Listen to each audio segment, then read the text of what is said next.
gifted each acolyte with a measure of stability that was impossible for ordinary humans, but it took as much as it gave, even as it gave them near immortality. Verona was not emotional about the matter. She could not be. There was no intemperance in her mind. She simply refused to admit that Edis Ali had said Plato, because he did not say Plato. He'd said Aristotle. Once again, after several days of rumors and discussion amongst her fellow acolytes, the matter was brought to her mentor, Almada, and once again, Verona refused to give in. He had no choice but to bring the matter before the senior acolyte. Yoset had been there, sealed within the vault for over 5 centuries now.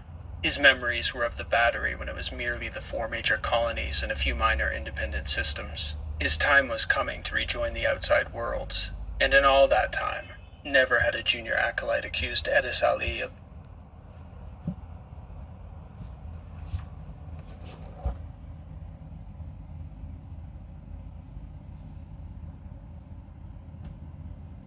being wrong.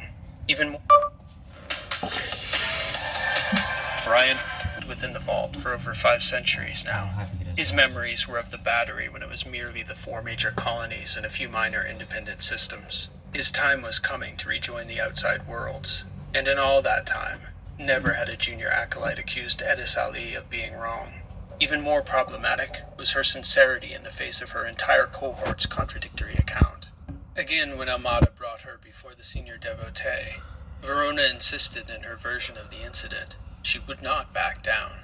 Stubbornness is quite different from conviction, Yoset insisted.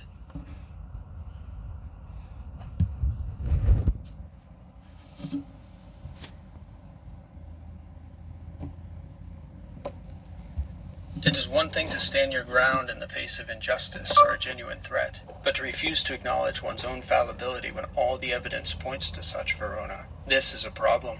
How far do you think this must be carried, this test? She said. I cannot imagine it as anything else. Otherwise, Edis Ali is compromised. Think on that.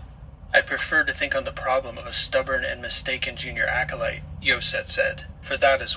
Yoset and Almada looked at each other.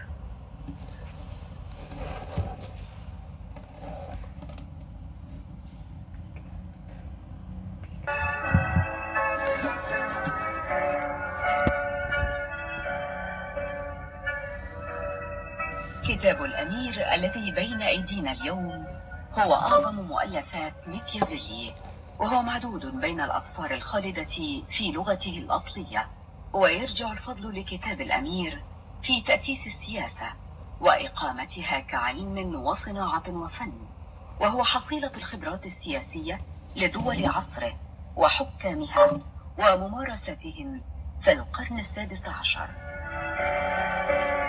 الفصل الأول في أنواع السلطة وطرق الحصول عليها.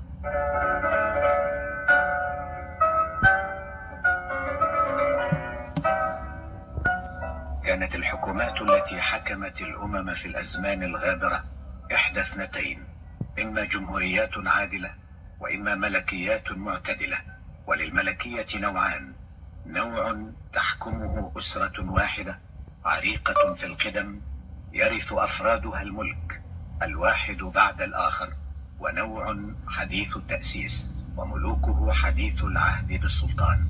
ولذلك النوع الأخير صنفان: صنف تكون الممالك فيه حديثة بالكلية كما كانت إمارة ميلانو في عهد فرانسيسكو سيفوزا، وصنف يضمه الأمير إلى ما ورثه عن آبائه